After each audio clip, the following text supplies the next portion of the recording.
is suffocating.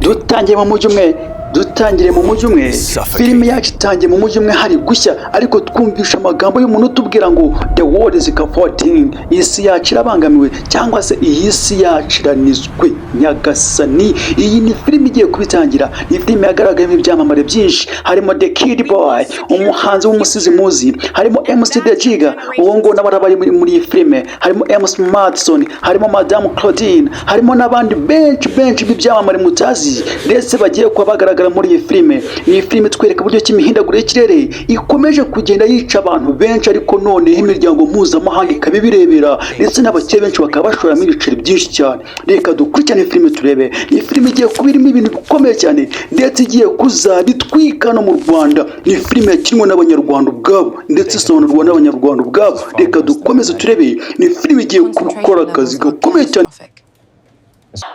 Demand climate justice now. Climate justice now. The latest reports indicate a massive data breach involving the shadow deal final.